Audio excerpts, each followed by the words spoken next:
Hey guys, welcome to the Extreme FM Review here on the JTR Podcast Network. This is Reb coming to you from the Noodles position in Champaign, Illinois. Slight change of plans on this episode.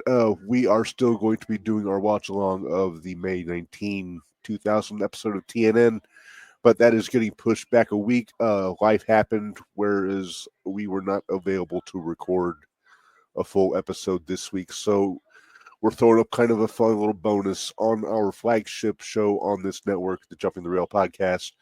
We had the opportunity to do a special interview with Angel from the Baldies a few weeks ago. So we're going to throw that up on here.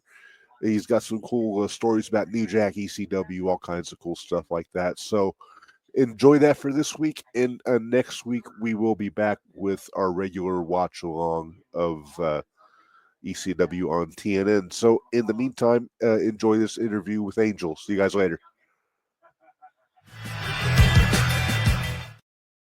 All right, welcome to a special Sunday edition of the Jumping the Rail podcast here on the JTR Podcast Network. This is Mark Redmond coming to you from the Noodles position in Champaign, Illinois, joined as always by my buddy Minderz.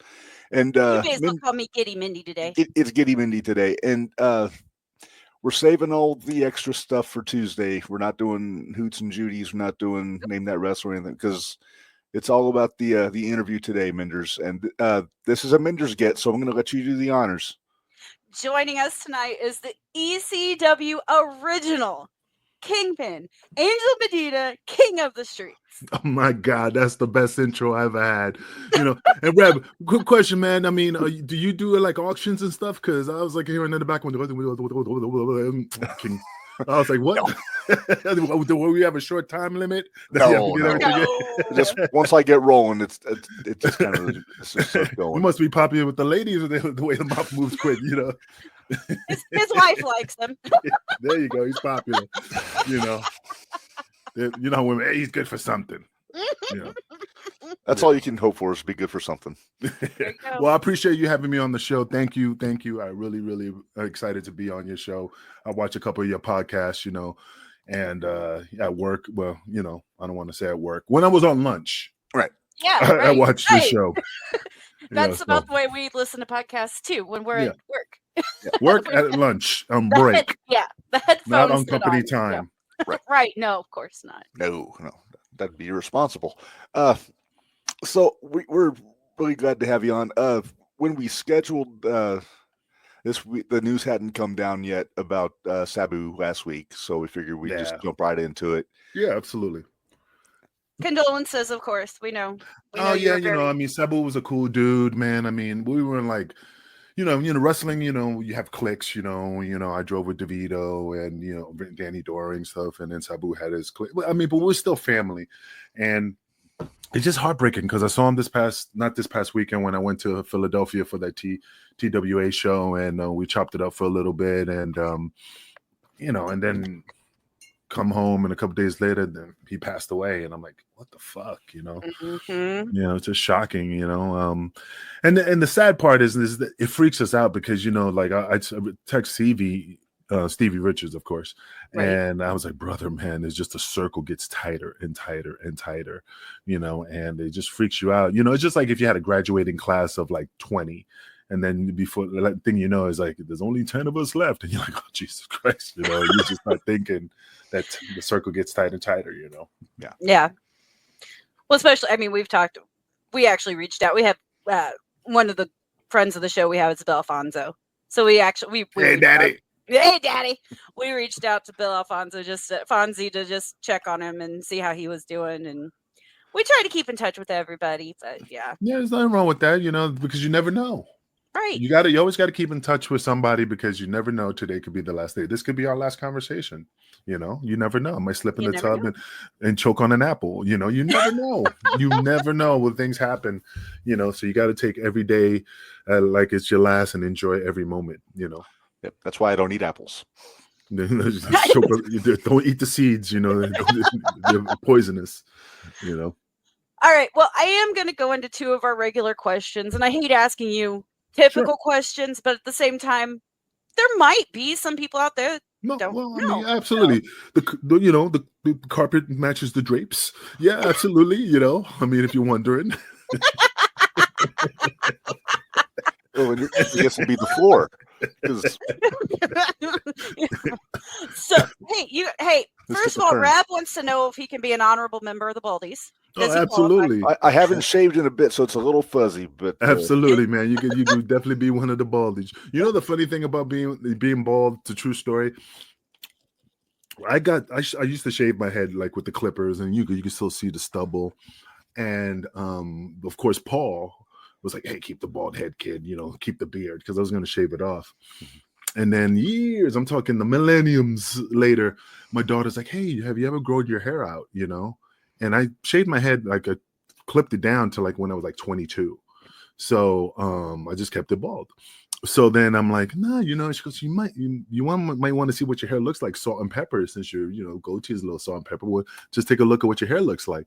And man, when I started letting it grow, I had the cul-de-sac going. I didn't know I was legitimately going bald. This is like the Seinfeld episode. You know, the guy's like, this is what was my choice. Now I have to shave. You know, so it was just funny that I have to continue the bald look. If not, I'm just gonna have the cul-de-sac going, and it's not an attractive thing. I can relate. So, yeah. Do you have the cul-de-sac, or do you have like a little hair here and a bald spot in the back? I've got the tuft, like the little bit here on the front, and then it stays pretty bald, and then I've got like one spot like in the back that's completely smooth, like nothing will grow there. So when I shave it all the way down with clippers, then it all seems like it's even. But okay, yeah, you got to make it even, man. Yeah. All right. Well, my first question is going to be, one, who did you look up to in the business as you were coming up? Like, who did you look up to that got you into the business? Like, well, I mean, to be honest, I didn't really look up to anybody. My friend in junior high school, and I remember like it was yesterday, my friend Peter introduced me to wrestling when he gave me the Wrestling Illustrated cover magazine in school. When we used to have magazines, I don't know if you guys are aware of that, but but he showed it to me. He was like, "Man, you gotta watch. You have to watch next week on TBS Clash of Champions.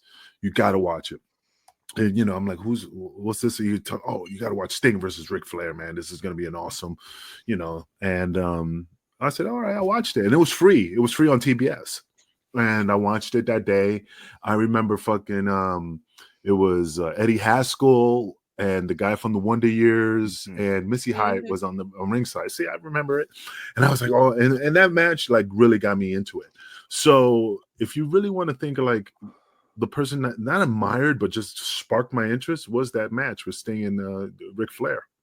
Okay. That makes sense.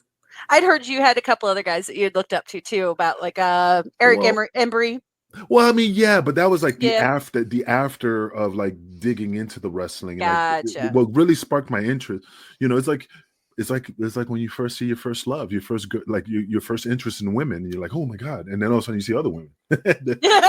so then it's like that. So it was Eric Embry, Iceman King Parsons, the Von Erichs. I mean, I was dipping my toe into the well of wrestling, but I mean, the spark, you got to start with some type of kindling, and the kindling was that Ric Flair and Sting match. And then after that, I was religiously watching wrestling, and I tried to stay away from, as the years went on, I stayed away from WWF because it got cartoonish, the Ninja Turtles, Max Moon, Doink and stuff.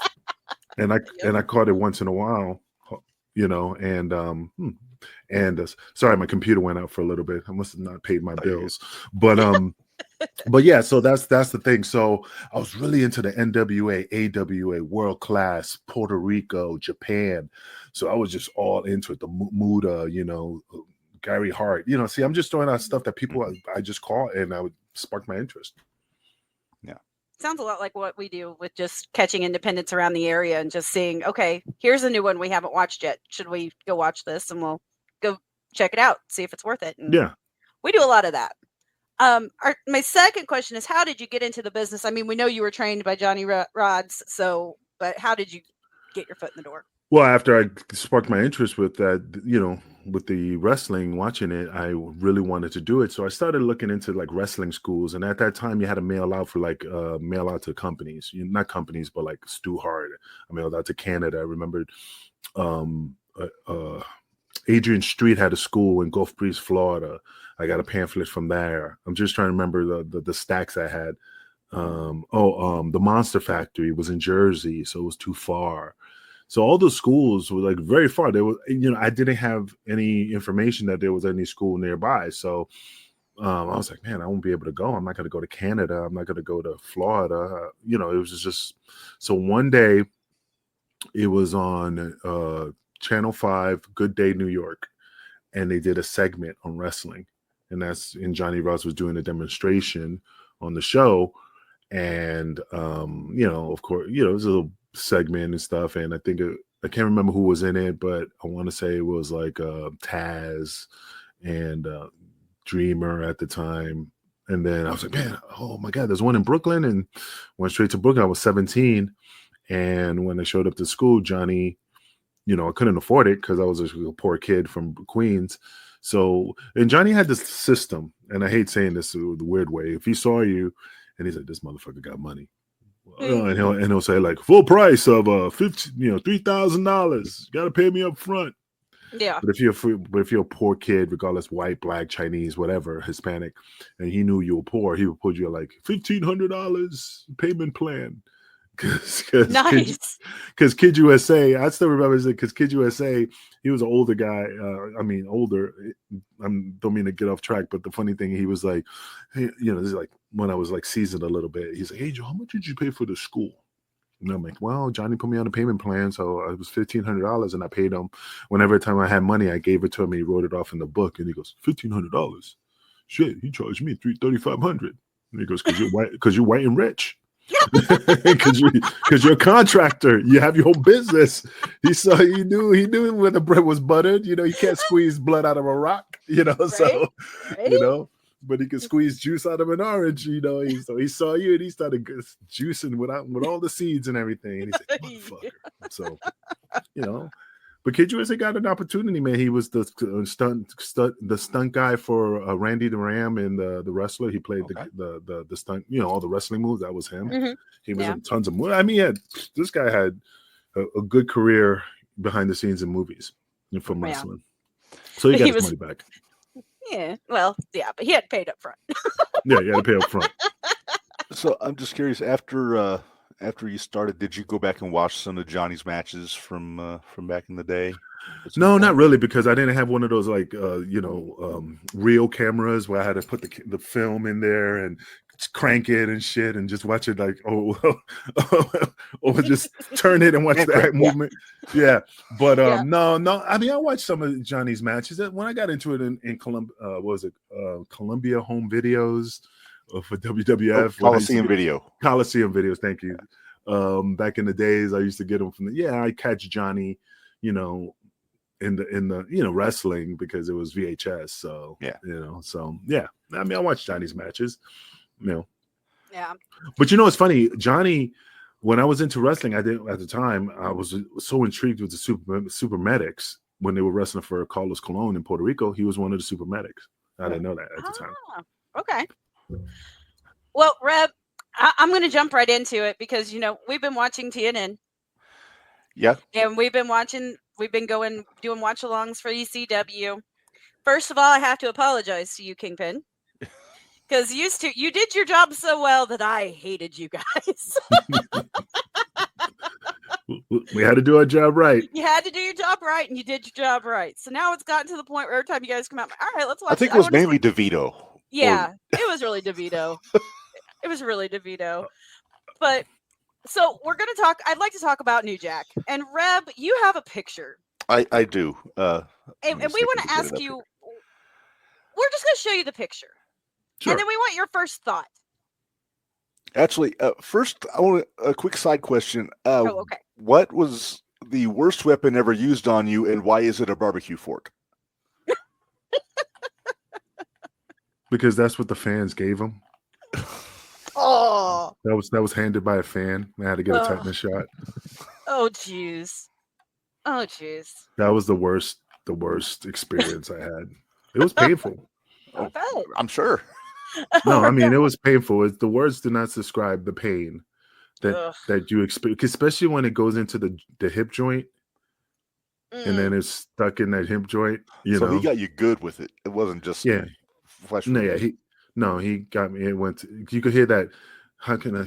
You ever like bit something and your teeth grit, like you chip your tooth and it's like gritty. Yeah. Well, and you rub your teeth together. Well, I could just feel it. That when it went in, it made that crunching sound, and then when they pulled it out, it made that crunching sound because it was not that pleasant. Gotcha. Okay, so I got this picture here, and I just want to know what would be your reaction if you saw this in the ring when you're coming in. The crossbow. The crossbow.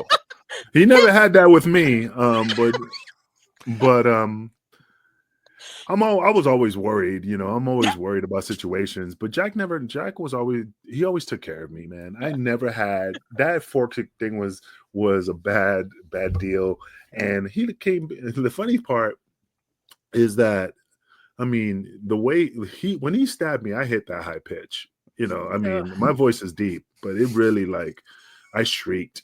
And I ran, you know, because I still was working, but I was like, oh my God. So when I went to the back, I mean, everybody was like stunned. I mean, everybody, oh my God, he got a freaking fork stuck in his ass. and then Tommy was just like awed, like, oh my God. And then didn't have any give, you know, when it's not like it's just wiggling, you know, like when you take a pen, it was stationed, you know, it was stationed. So then they had to pull it. And then Jack comes in laughing. He goes, I'm so sorry. I'm like, you black motherfucker. But I was laughing too. I was just loud. So he goes, I'm sorry, man. And then they pulled it out and we had to go back and finish what we were doing. No. So, I mean, like I said, Jack never hurt me. So I knew it was not intended, you know, ill intent, you know, or deliberate. But it was just like, fuck, why do I got to get that fucking fork? And that was on TV, right? That was a house show. It was a house show? That was a house show in New Orleans. We were at the Belmont Hotel because I remember vaguely. It was a Belmont Hotel. They is no longer there. And it was just a house show. You know, the haunted hotel. You know, when we were there.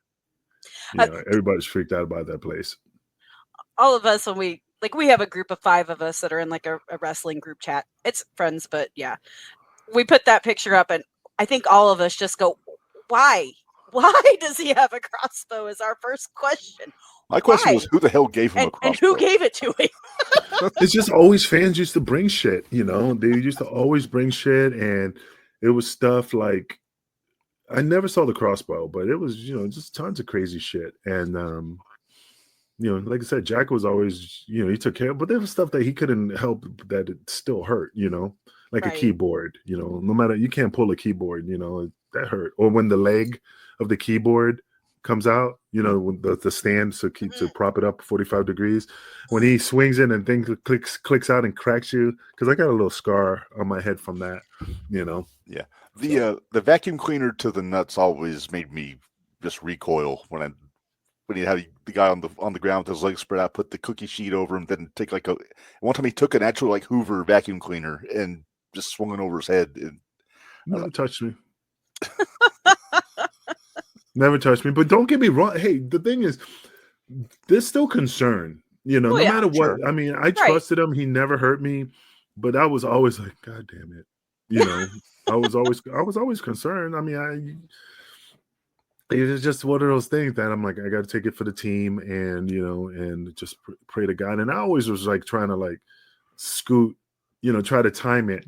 So even if I got hit just a little bit, just even if I got hit, take away the impact from it. Yeah. But never touched me, man.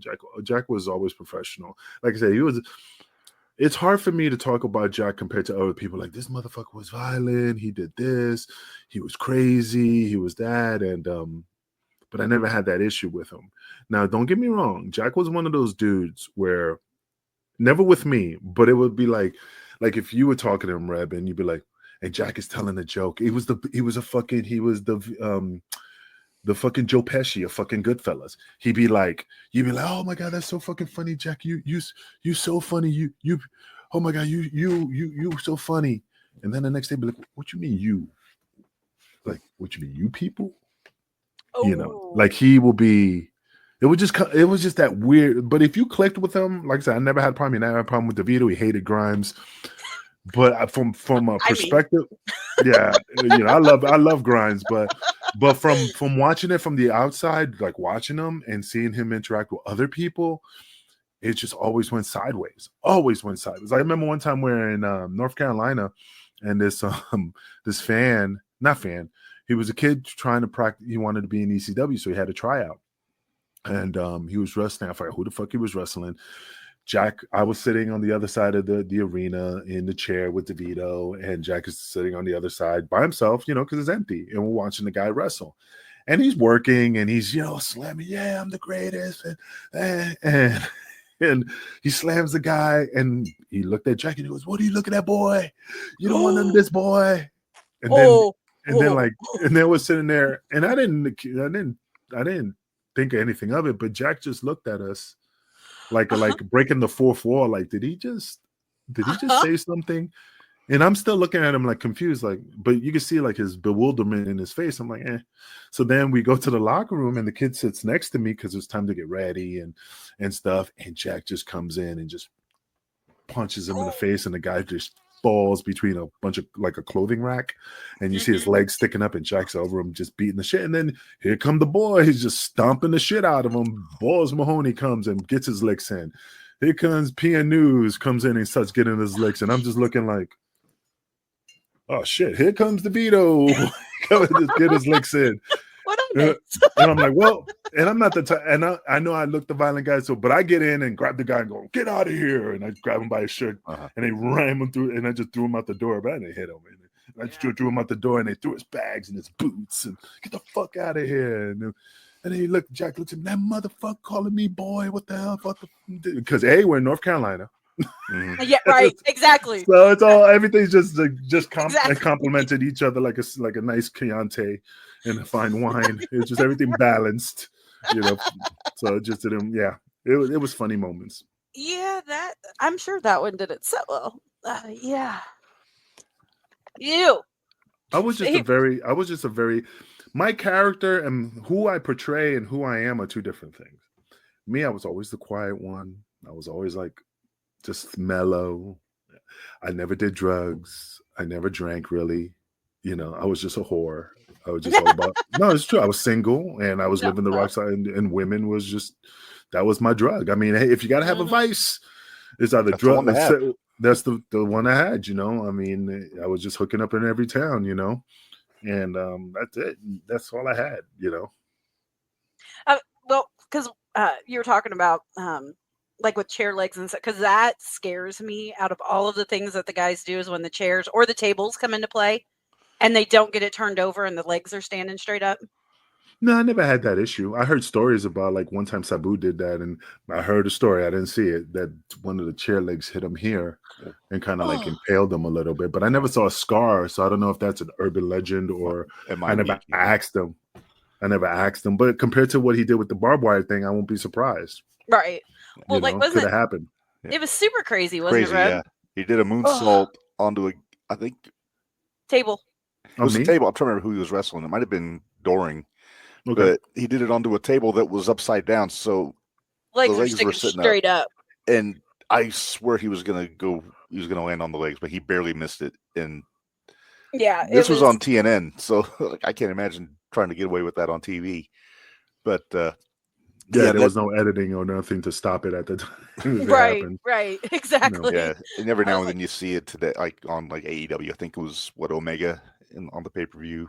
They did that with the table. Like that. But, so going back to when you got into ECW, I didn't realize till I was doing my research that Devon was as big a part as he was of getting you in. Devon was not even the big part. He was the major. If you put it on the scale of, like to the hundreds, he was 90% responsible for my career. And he was already through training with Johnny before you got there, right? Oh, no. Devon was known as A-Train. I still got a picture of him as A-Train. He hates that picture, but I should send it to him. But when I went back to Gleason's, because I left after 17. Something happened, a little fiasco in the ring happened with Taz and all them beating me up, and then I left and I came back. But anyway, when I came back, Devon was there, and Devon was gone for like maybe a year, 6 months to a year. He left, and then he came back, and he used to work at the post office. Sorry, Devon, don't mean to put your story out blast. And me and him used to, and I used to work at a law firm as a mail clerk. And we used to take the F train after Gleason's and take the F train, and he used to get off and catch the next train to New Rochelle because that's where he lived. Mm-hmm. So we used to always take the train together. So the funny story is that Paul called Johnny saying, hey, I'm looking for a black Dudley, and it's a Dudley, and it's ECW. And Johnny's like, well, I got somebody. So it was not Devon. And I told Devon the story. He didn't know this, but it was Adrian Bird. It was a black dude, bodybuilder, black guy. He knows who. Devon knows Adrian. So Adrian was like, hey, Adrian, come here. Paul Heyman called me. He's looking for somebody, a black guy, something about a Dudley. I told him about you. Would you be interested? And he's like, ECW? He goes, ain't that crazy, hardcore, violent? And he's like, yeah, something like that. And he goes, nah, Johnny, I'm not interested. So he goes, oh, okay, you sure? Yeah, not for me. Gets a hold of Devon. Hey, Devon. Well, and that's how Devon, so it's just weird when people don't know the story, just like me and LAX, how things transpire, like Hernandez and me, what would have happened, the what ifs, Marvel comic. But yeah, so Devon went to ECW, and the reason I ended up there is because there was a guy who was a manager called Jabba Shabibi. He was like an Arabic manager, and we were having a conversation on let's say a Monday. Like Gleason's working out, and I'm like, hey, brother, what's going on? How's life treating you? Good, man. How's the wife? Good. So what's going on, man? Anything? Because, man, I've been going down to Philly, man. Devon has me coming down, working out down there to be a referee. And I'm like, really? Cool, brother. Awesome. He goes, yeah, I'm going this Saturday. All right, but cool, man. Awesome. Then like Thursday comes. And we're like talking and we have wrestling, and then we're on the apron talking. Man, Saturday's coming, brother, and you must be excited to head to Philly. Bro, I don't think I can go this weekend. I said, why? He goes, my car broke. And I'm like, oh shit, I'm sorry to hear that. He goes, yeah, man, I won't think I'll be able to make it. I said, hey, and it just clicked. I'm like, if it's okay with D, I'd be happy to drive you down, if it's okay. And then he's like, well, let me call him. This is like not before cell phones, but not everybody had a cell phone. Right. So he used to call Devon, and I don't know. And then he called me at home. I think he called me home. He goes, hey, I spoke to Devon, and he said, that's cool. You can come down to Philly, but bring your stuff, bring your bag. And I was, my bag. He goes, yeah, man, every wrestler, always bring your bag. Mm-hmm. So I went down there, went to the ECW arena, they told me to get in the ring to work out. It was Tracy Smothers, Nova, Chetty, Doring, Roadkill. Everybody was in the ring working out, and they did like stretches and stuff before the show. So then Tracy Smothers was like, hey, kid, why don't you wrestle Guido? Give me like a 5-minute match. And gave him a 5-minute match. Boom, boom, leapfrog, drop kick. Before I used to do before the Baldies, all the crazy hardcore shit, I was a wrestler. I was able to leapfrog, high cross body, all this crazy shit. So after Debbie was like, hey guys, we got 5 minutes before we start letting people in. So clear the ring, get to the back. So we start heading to the back. I was the last one. And when I went through the curtain, there was Sabu, Rob Van Dam, and Paul talking. And I was like, I'm walking in, and Paul's like, hey, he stops his conversation, he looks up, he goes, come here. And I go, yeah. He goes, yes, sir. And he's like, hey, and he's just thinking, he's like, I like what I saw. But he's focusing on what he was dealing with, Sabu and Rob Van Dam. He goes, and he does the finger thing. He goes, stick around, like Al Bundy, stick around. And I'm like, stick around. He goes, yeah, kid, stick around. So then I go to Devon, and I run to D. He goes, what's up? He goes, I said, yo, Paul, pulled me over and told me this. And he goes, stick around. What the fuck is that? He goes, yo, man, if Paul tells you to stick around, stick around. I said, yeah, D, but I didn't understand. Angel, please, man, relax. Trust me. Stick around. So I stuck around, And D always got my back. He always took care of me. D is the most. You guys don't know him, and I could tell you how great he is and how caring he is, but words cannot describe what the type of person he is from then until now. He's the same person he was back then till he is now. He yells at me because every time I call him, like, oh, D, I don't like bothering you. I don't like calling you. You know how I am. Angel, you're not bothering me. Because I don't call Stevie. I just don't like bothering people, and they know that. But it's not like I don't think about him. It's just that I always get yelled at, bro, you're not bothering me. I hate when you do that. Like, you think, like, because in the wrestling business, if I don't keep in contact with somebody, I was learning, like, not them, but it was just instilled in me back then. Like, you don't speak to somebody, then months later, you call them, hey, Peter, how you doing? Oh, okay, what does this motherfucker want? He knows that I got a job at WWE, so he's calling just to see if he can get a spot. So I just always keep humble, and I stay in the background. And D always reaches out to me. He always like, hey, I got this for you. He always like, I don't even have to ask him. I mean, I could, but he never. A lot of opportunities he gave me that never flourished, but he thought of me and called me. So, and to come down to do something. And I'm like, all right, I'm down. I'll do it. Yeah. Okay, he mentioned it, so I got to ask. Reb and I have noticed that we think Guido has these huge feet. Do you happen to know if he has huge feet? I never looked at his feet, That's what I know he tells us. I never looked at his feet, but I know he's always lean. We'll all get fat. We're always, our body's always changing on gaining weight, losing weight, gaining weight. And he's always been lean and trim, man. Just always looking the same. No matter how much gray he gets in his hair, the guy's just a beast. I love Guido. When he wears those red shoes. It was about 20 years ago, Taz mentioned something on commentary on, must have been SmackDown, about the size of his feet. And ever since then, I can't not see it. When I look, especially he's got the big red shoes on. Every match. Dude, I know this show is uncensored. The only thing I ever saw that I was like, oh my God, was Jason Knight's dick. No, jeez. Jason, okay. That's the only time I noticed, like, and that's something you don't know. Like, you notice, like, I never saw Guido's feet, but Jason was the one, like, you're sitting here looking, like, I'm looking this way, and I'm like, oh my God. Like, I didn't even have to, like, you see this shadow, this like just like this beast of a specter. It's like one of those, like, it's one of those sweet potatoes that you put at the county fair that wins the ribbon for the, like, it's like one of those anomalies, like, oh, and you put the ribbon on, like, Jesus, this is it, that man is just like, I'm not, like the Wayne's World, we're not worthy, we're not worthy. Yeah, that's the only time, like, I ever noticed something that's just, to this day, it's still etched in my brain, like the Manchurian Candidate, like they held my eyelids open, and that's all I said. It's still in my brain, flashing, I was gonna say, I'm actually gonna bring up. I wanted to say congratulations from your May 3rd match, because you had the May 3rd match against Super Crazy. Yeah, I was pretty nervous, man. I was pretty nervous. You? Yeah, because I'm 53. Well, I don't think Crazy? I could. Crazy's 50, and I was like, am I still quick? Am I still able to move? And it was a good match. It's just that I just was like, Crazy just does super crazy stuff, and I'm like, I don't think I could do the things we used to do back then. But he took care of me. We had a great time and stuff. But we'd actually just seen him the week prior to that, actually.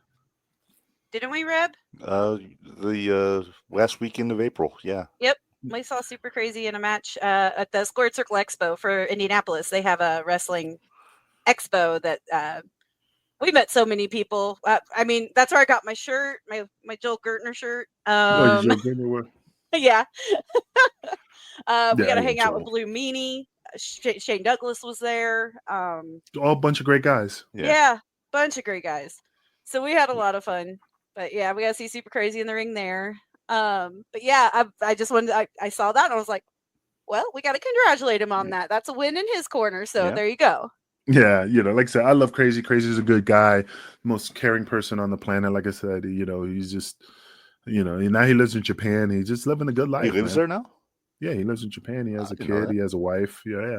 That's what I never had like Mexican sushi, but Might be a new infusion. Might be a new infusion.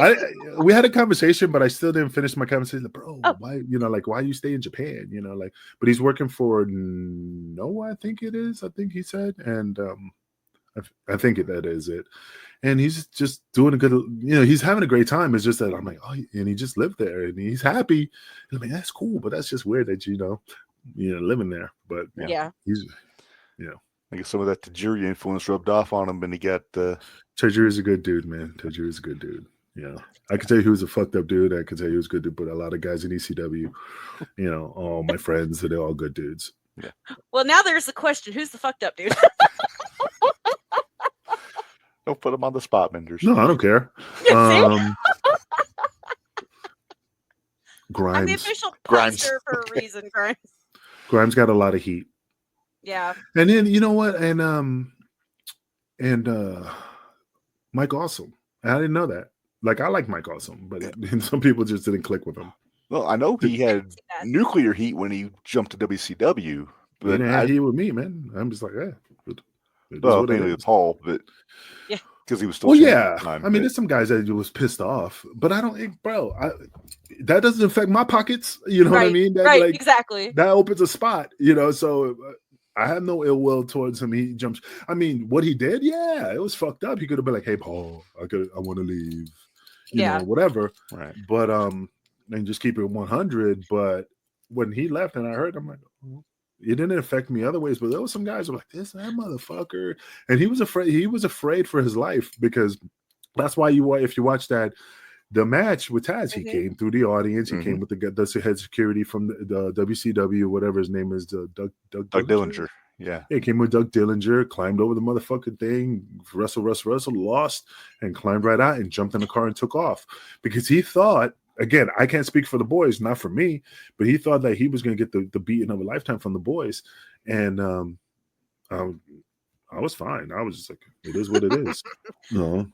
This is what I look at it now, is looking back now, obviously hindsight's 2020, but you got a guy who was the champion of this promotion, and went to go be a fat chick thriller.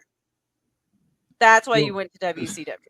Well, I bet you they didn't tell him that in the beginning. I bet they didn't either. We got a vision. We have an idea. We're gonna do this, and then you come in. Well, we changed it. I mean, but look at Medusa. Nothing against Medusa, but look what she did. Same thing, right. Similar. But but again, I'm not involved in the women's locker room stories. Like, they were gonna whoop her ass or something. Like Mike Awesome, no. But I mean, like I say, what he did was wrong. And again, it was all about wrestling. Is all about money, dude. Yeah, you do it for the love of the sport, but at the end of the day, it's all about gotta get paid. The almighty dollar, brother. Yeah. And if they offer him a better the BBD, baby, the bigger, better deal, sometimes you have to take those opportunities. Now, don't get me wrong, if it was me, I would have went, "Hey, Paul, hey, they just called me. Because I'm honest. I'd be like, "Hey, Paul, this is what happened, but what I want to go because there's a lot of money, but I don't want to leave you in the lurch. All right, we'll work an angle. I'll talk to them and see if we could do something and not have you go back over there to in 2 months. Let's just finish your storyline. Bet. Cool. Fine. Yeah. Yep. Let me, that's it. I didn't sign the paperwork yet. Let's just make it work. Yeah. Okay. Minderz, if we don't ask, Dickie's going to be really mad at us. That's true. Our buddy Dickie Wabash, he's one of our friends that does a podcast in Indiana. He is a huge ECW fan. And we did a watch along of Living Dangerously about a month ago. And he wanted to be on there for two reasons. One was the Rhino Sandman angle, but then the other was for the Danbury Fall with Vic Grimes. And I didn't realize that was supposed to be you up there. Correct. And you know what pisses me off the most about this story, no matter how many times I tell it? When they did Dark Side of the Ring, none of that was involved. None of it. None explained that the Baldies or Angel was supposed to go up there. It was just like this one-dimensional. And I'm not mad. It's not like I'm like, I'm jealous. Right. And stuff. It's just like they always miss a lot of stuff. Yeah, you're missing the main meat. And the reason of that story is, and I'm sorry, I didn't even go off track. What were you going to ask in regards about that? That's basically where it was going from there, because he wanted to know what the fall was like. But Obviously. Like, what was the reaction afterwards? Like with New Jack got hurt. I think Vic hurt his shoulder, if I'm right. Shit, I don't remember that. I'm guessing, but I know that Jack took the brunt of it from what I heard. Well, okay. So I know you watched it, and so hold on, let me show you this. My bag of bitches. And Heap Out got a spit take. Yeah. Heap Out got the spit take. But no, I got tons of stuff on my desk. I got the F-bomb. There you go. But no, there you go. It's signed by Snitsky. I got the Prince Nana chocolate bar. There you go. I've got a Oscar Mayer Wiener whistle there. So I got a duck throwing the middle finger. Oh, there you go. Where's my octopus? This is devolved. I got my buddy Christ. I got a fuctopus. I got my Fonzie whistle. I got my big ballycock. I got tons of toys on my desk. Anyway, I think you win. Anyway, let's get back. Oh yeah. Oh, I got one more. Here you go. I got Joe Boo. Joe Boo. I love that movie. And this is why this show is called gotta have the rum. Jumping the Rail. Anyway, this is why we're called Jumping the Rail. I want a Joe Boo so bad for my desk. You got to get it before they run out. If you don't get, that's the worst thing. Get it because you know what's going to happen. The day you decide to get it, it's discontinued. You no longer be able to get it, and then you're going to be pissed. And that's why I got Joe Boo, because I knew it was going to just eventually fall off the rails. But anyway, here's the story. So the story was that when we went to Danbury, Connecticut, I came up with the idea because me and Jack did a spot where it was 2 tiers on those rails. Those are those things where you put folding chairs in. When you see at the arenas, they roll it out and they put the folding chairs in and they roll it out and then they stack them. Mm-hmm. So I'm telling you, the God honor show for this story. And so we did a show where I'm like, hey man, we could, Jack, we could go up there and you could throw me off and blah blah blah. And I'm not afraid of heights. I'm afraid of instability. So, and if you look at the video of the actual New Jack and Grimes, if you look underneath it, it's open.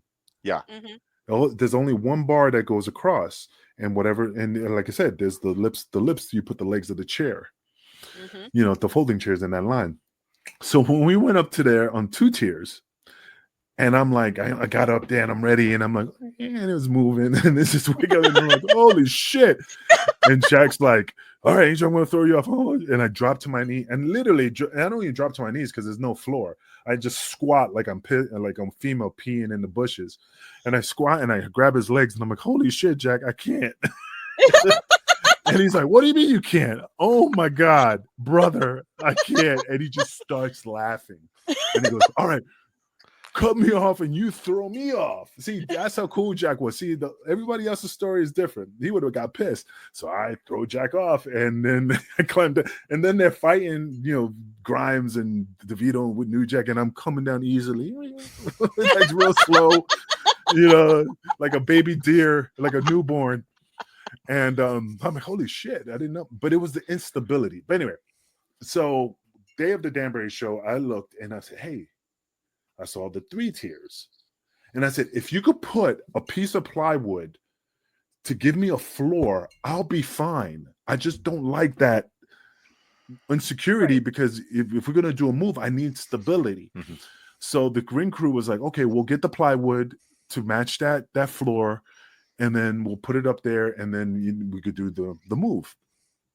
So they come back later and they go, hey man, we didn't have time. All we was able to go is go to Staples and get tables, but we didn't have time to do this. And then again, my thing is that I was going to put the tables, 2 tables facing this way, 2 tables facing this way. So you had like this Jenga type of thing.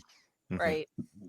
And it would be 2 tables. So definitely the fall would have been like boom, boom, boom, would have collapsed like that. So then, when they said they didn't have the wood, I'm like, I look up and I'm like, I'm not doing it. I can't do it, bro. I can't. And right behind me, I'll do it. And I'm like, and I turn and I'm like, what? And he goes, I'll do it. I could do it. I said, fuck it, bro. If you want to do it, I ain't doing it. You could fucking do it. And he goes, okay.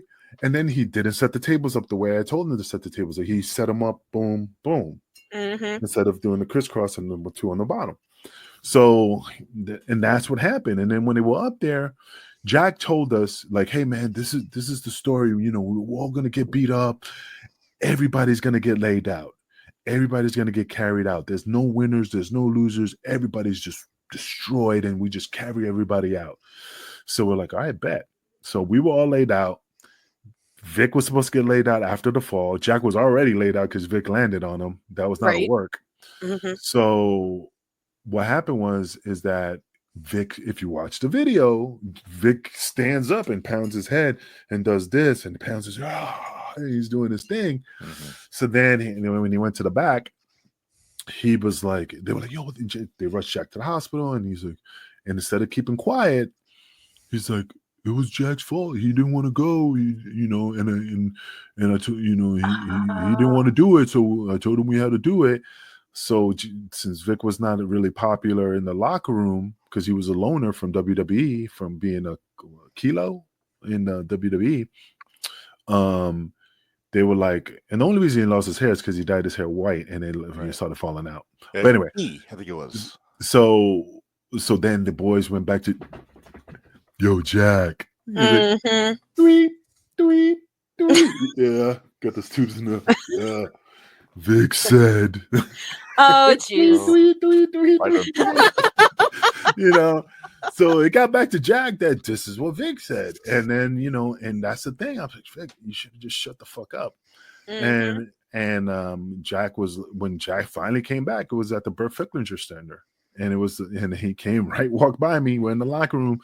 And it was like months later, and he walks right by me. I'm like, hey, Jack. And he just walks right by me like that. And Vic was sitting behind me on the other side of the lockers, and he just slapped the shit out of him.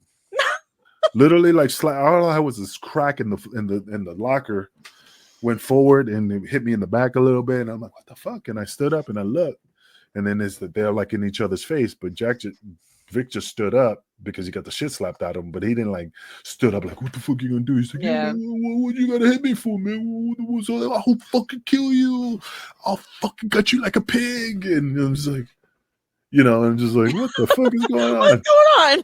Yeah. And, and then DeVito is just, because he's so short, he's like creeping past the stool, like one of those was the ghouls, the ghoul movie, the little trolls coming out the toilet,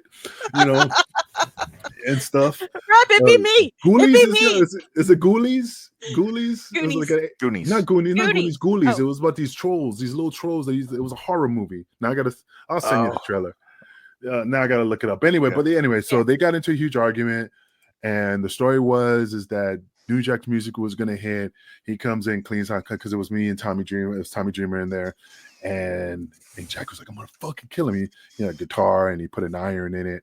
He put a brick in it. I don't know how he was able to get a fucking bowling pin in it, and he fucking taping it up with electrical tape. And then Paul found out and told, like, "Hey man, Jack's music hits. You take a powder, you leave." And Jack didn't know about it until I said, "Hey Jack, things change, man. Vic is taking a powder." That's it. That movie. Yeah, that's DeVito. Yeah, that's a horrible fucking movie. Yeah, I don't want to come out of my toilet. Yeah, the 80s movies, man. But yeah, it was, so Jack was pissed, because he wanted his revenge. He was like, I'm gonna get my revenge, and he wasn't able to do it. And then after that show, Grimes never came back. Like Paul stopped using them. So wasn't that when you had to go back and ask Jack, hey, can you empty out that guitar, please? Yeah. Because he was pissed, because after I told, hey man, this is what's gonna happen. Your music hits, Vic is gonna powder, I take the guitar. What the fuck, and all this, and he's saying, I'm like, hey Jack, the motherfucker this, but Jack, motherfucker, Jack, what?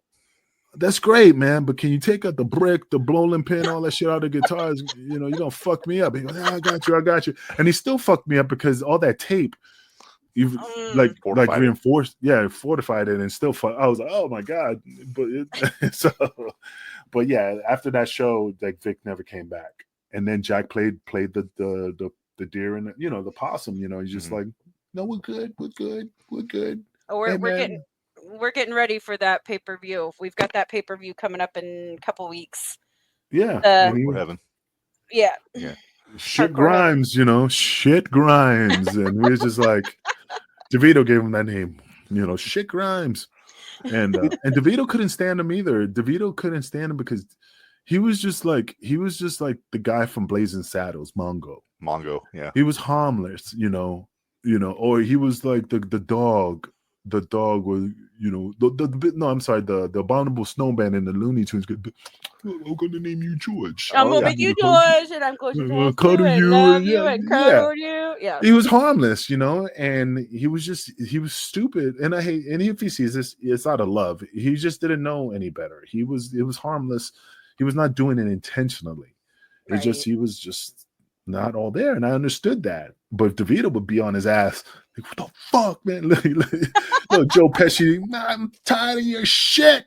He used to go at it. Like one time, Vic Grimes walked out of tagged me in, and it was a 3 tag, and he tags me in, and I go in the ring, and I never noticed it until I saw the video, but he climbed through the ropes next to DeVito, and he's supposed to climb through the ropes on the other side between the poles. It's like a unwritten rule, and DeVito, you can see it on TV. And he's telling him, what the fuck are you climbing over and standing next to me? You got to go on the other side. So you see DeVito goes on the other side. You can ask him that story. He'd be like, yeah, I cursed that motherfucker out. But I think we need to get DeVito on here sometime. Yeah, you should. He's fun. Ask him that story. Say, hey, Angel said that you got pissed off at Vic because he got next to you when he tagged out and he didn't go to the other side. He'll cut the promo. He goes, yeah, because you're a fucking moron. So did New Jack invent loading up the guitar with powder so it makes the big poof when he would whack somebody with it? Yeah, that's probably that was his gimmick. Everything that Jack did was all Jack. Yeah. I just picture him going through like the Home Depot with the shopping cart, finding stuff to use in No, matches. I really don't know. All the stuff that was always bought by fans and collected by fans. If you look at all the old footage of ECW arena footage, you see people carrying shit. Oh yeah, stop signs. So it was always donated, and Jack will go through it, because he wanted to see what's in there, because he didn't want no surprises. He'd be like, oh, I could use this, I could use that, I could do this. He always had like this, the wheels spinning to see what he was going to do. Yeah, I think my favorite one, for like the mid '90s, was Dreamer used a VCR and then he used the remote. Separate instances on Raven. And it's like, who would think to use the remote to the VCR? I mean, the VCR, I get it's a big, heavy thing and could do some damage, but I'm thinking, I'm not frozen. I was like, I was just pondering.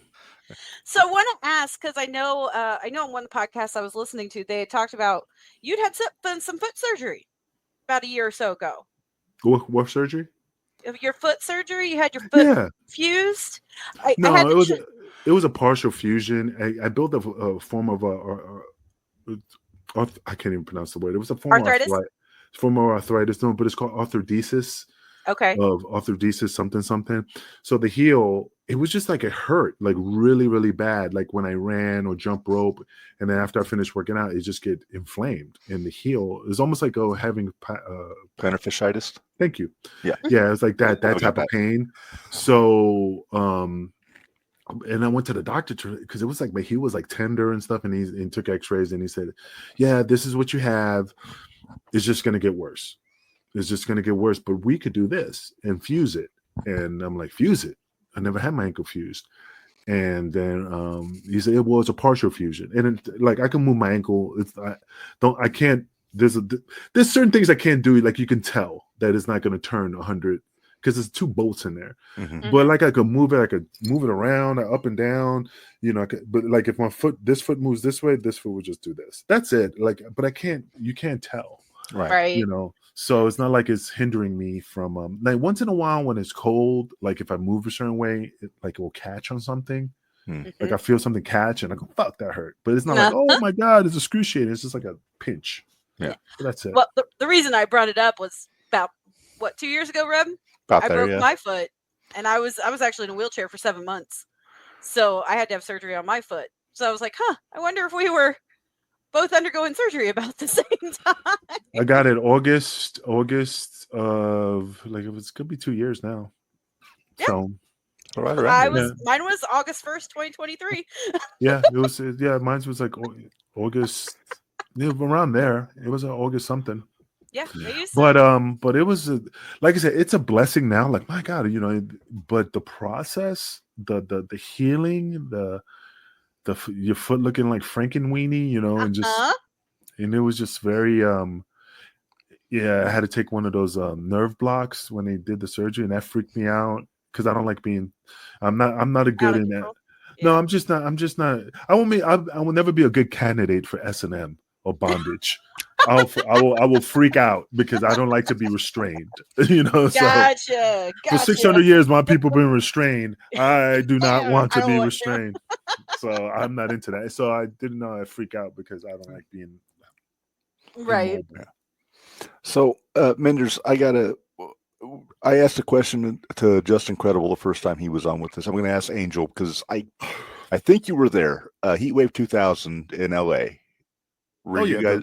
LA, the XPW? The XPW thing, because Justin was in the ring and I asked him about it. I think you were one of the crew that rushed out.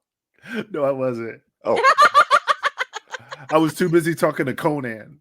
I was in the back. Conan! Seriously, I was in the back having a conversation with Conan, and DeVito comes back and goes, "Who the fuck were you?" And I'm like, "What?" He goes, we went out and fucking the XPW guys went out and beat the shit out of them. You did? I was never out there. That's a true story. I was busy having a conversation with Conan in the back. Did not know it happened until I saw it on TV. Until they told me, and then I saw the pay-per-view. Like, oh shit, I didn't know. He goes, fucking idiot.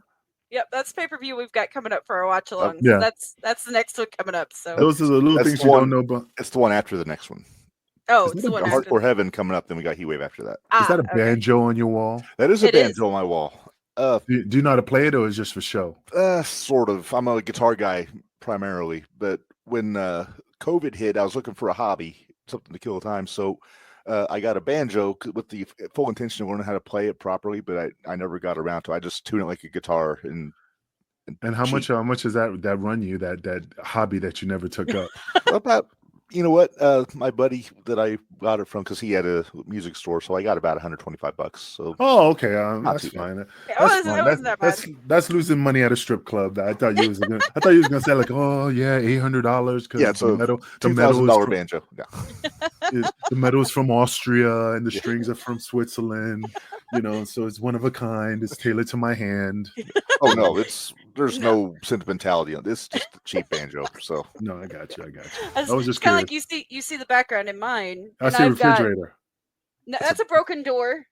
Oh, looks like this a refrigerator. This is a broken door with a broken ladder from a show. This is a body bag from a show. She bought a guy's pants once too. I did. I bought a guy's pants once. She's a collector. I am a collector.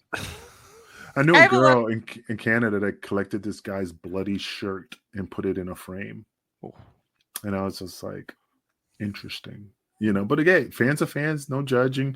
But I was just like, that's like saying, Francine or Medusa, can I have that tampon dripping with goodness? And I'll put it in one of those little jars with formaldehyde.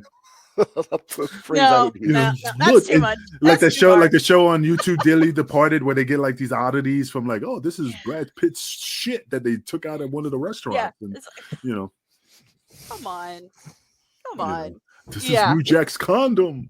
This is Jason Knight's baked potato. Yeah, Jason Knight's baked potato. Yeah, this is Jason Knight's baked potato. We're actually working on getting Jason on because he had to cancel last year. So we're trying to get another date. Get him. He's a good guy. I'm hesitant to ask him about the sweet potato. Well, you can tell him my analogy. It's like it's at the carnival show. I mean, the guy's blessed, man. I mean, God bless. I mean, he was an adult. He was an adult.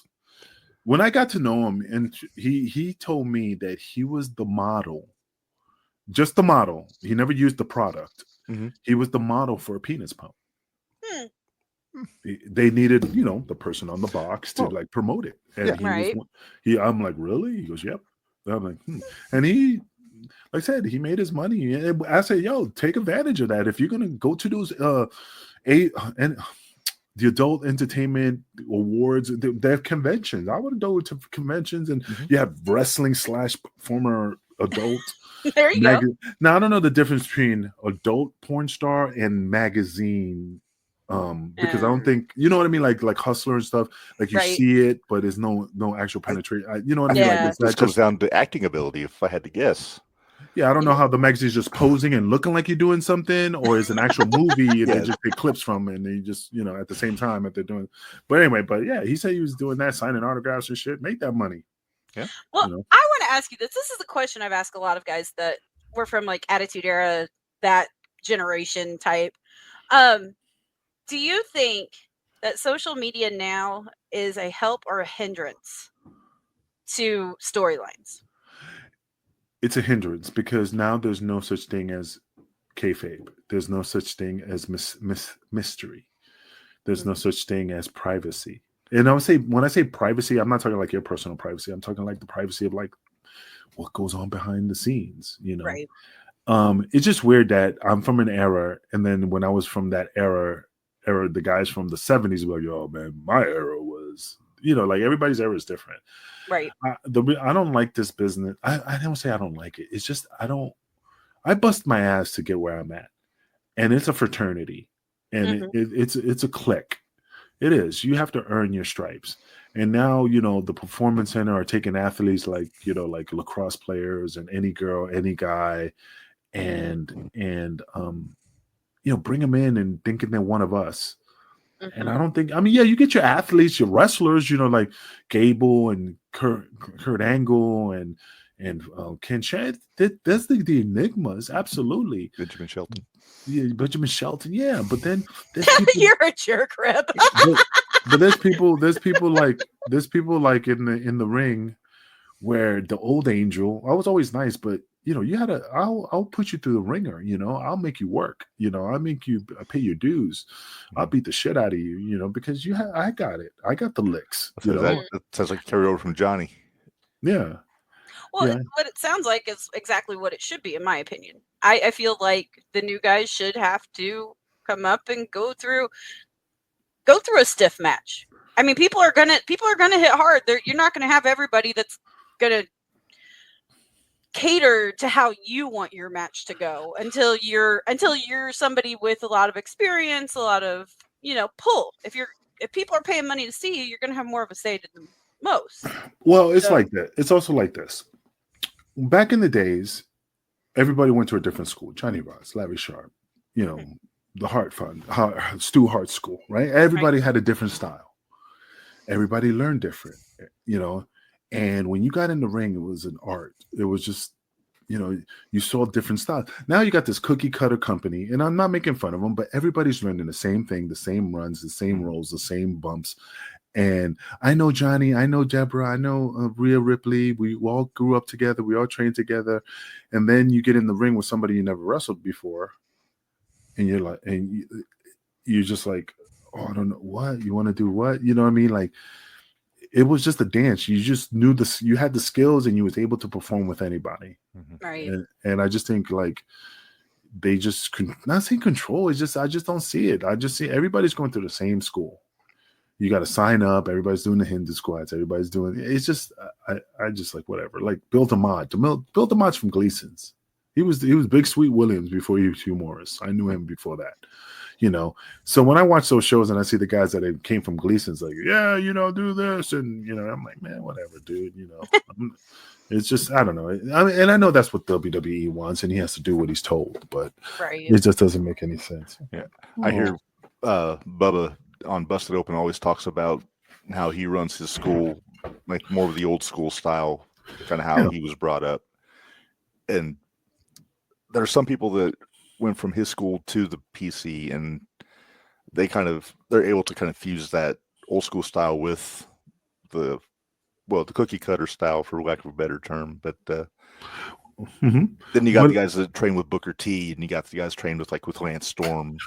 They kind of get a little bit of that from the start. But look at it like this: from back in the day. I mean, I don't know how old you are, but remember when MTV did the wrestling, like it was MTV Tough Enough.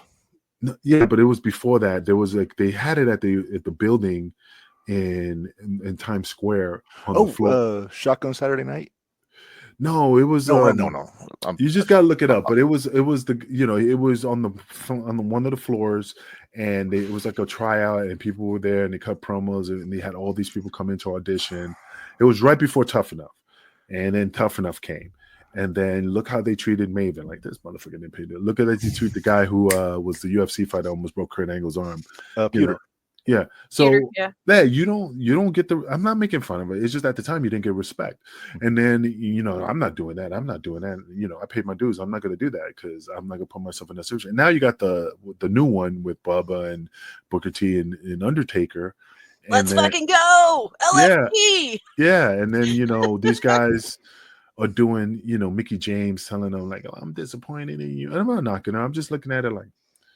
What do you expect? These guys have not learned the discipline, the rules of wrestling.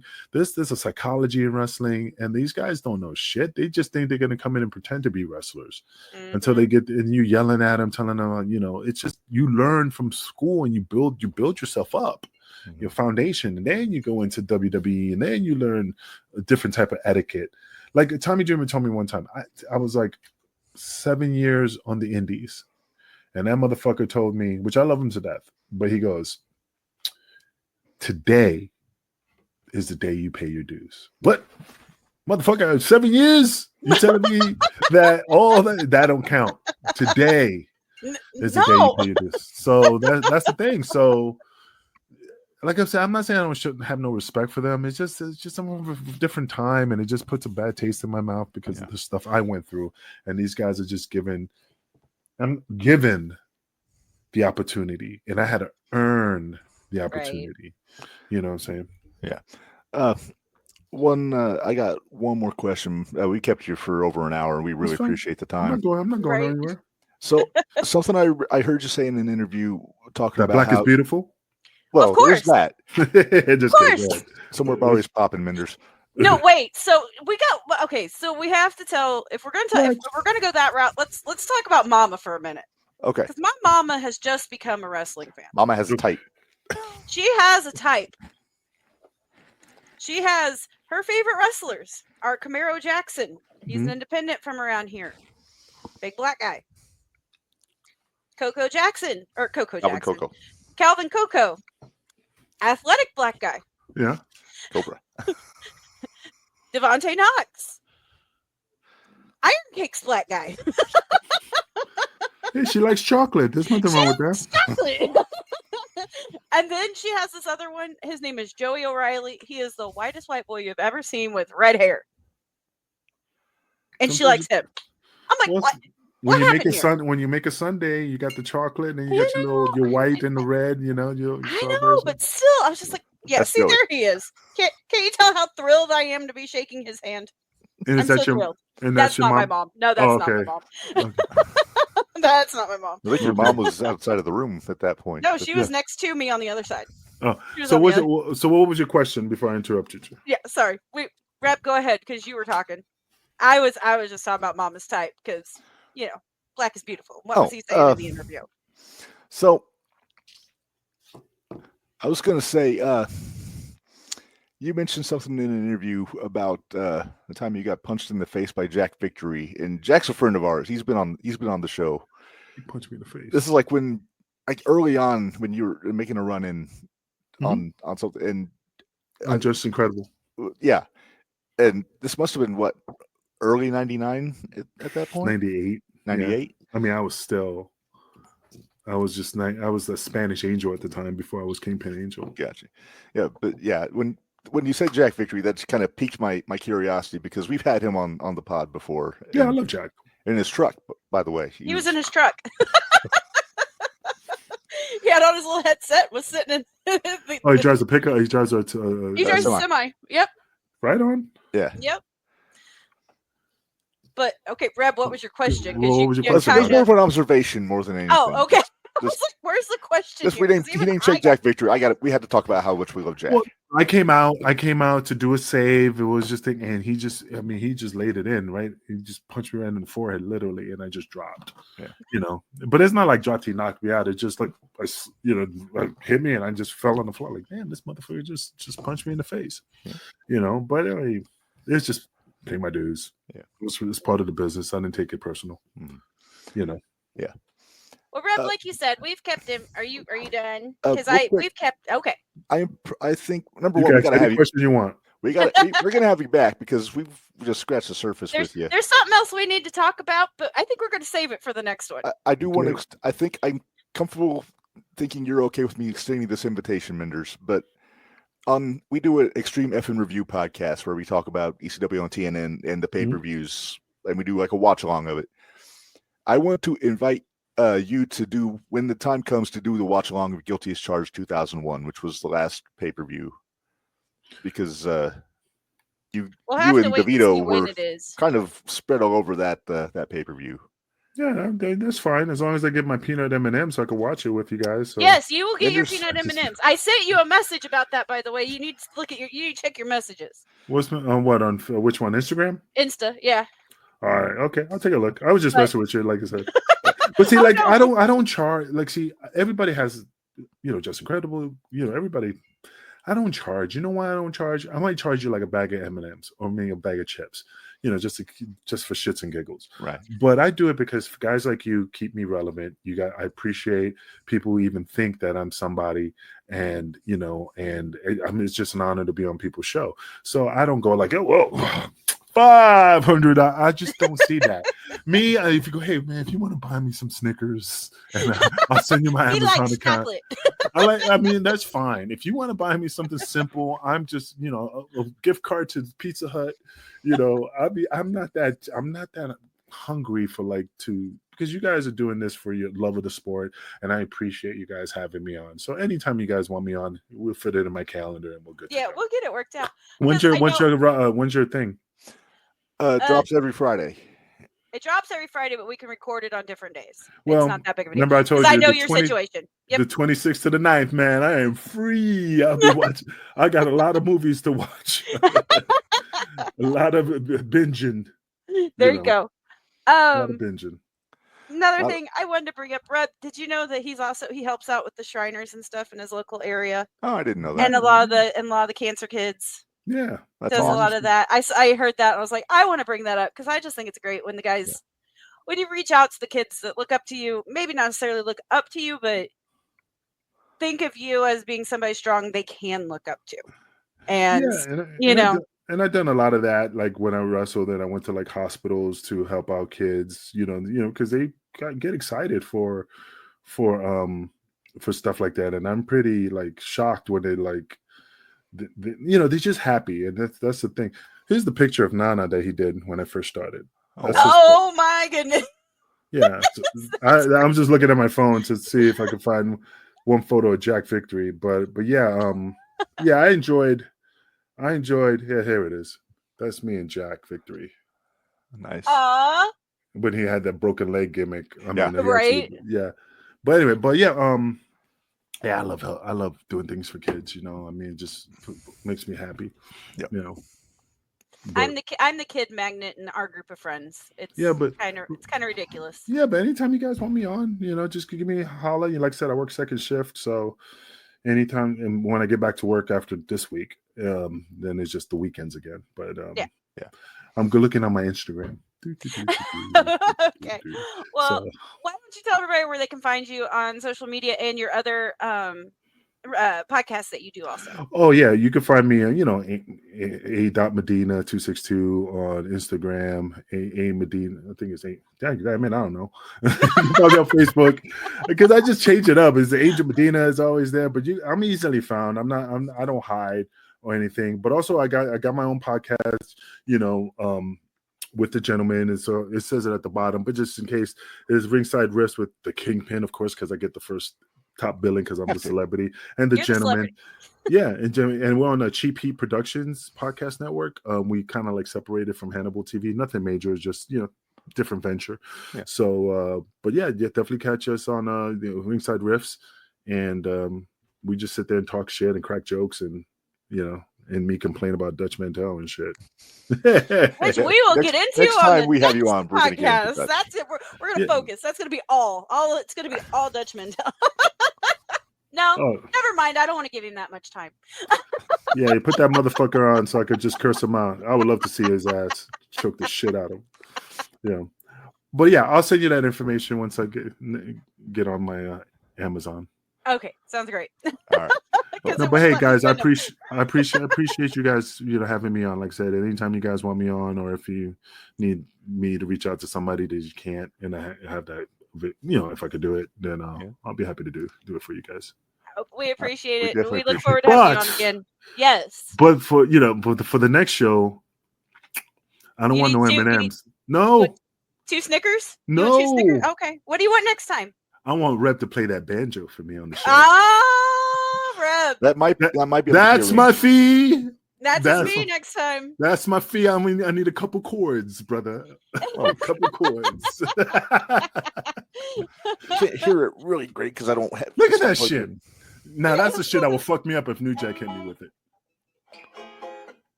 Yeah, it's way out of tune. You're gonna have to get it in tune. It's next time Angel comes on. There you go. Get it in tune. I want you to do like a side by side with you and Steve Martin. Oh, I'm no Steve Martin.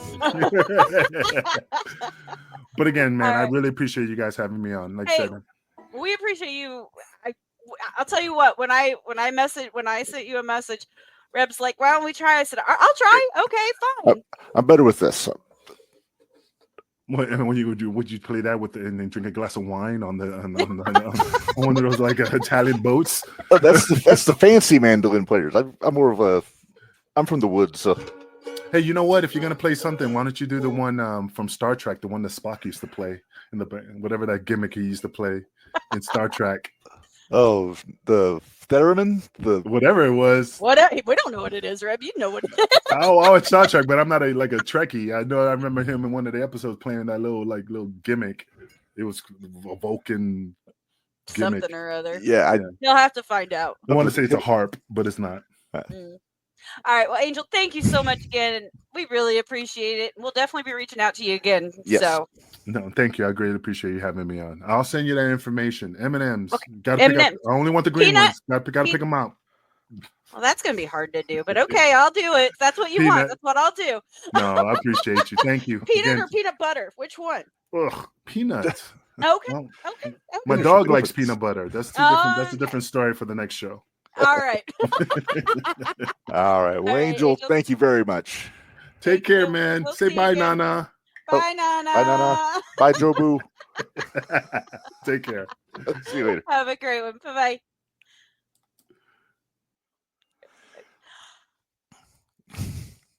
Breathe. And the best part is that we have so much more we can talk about with him. Oh,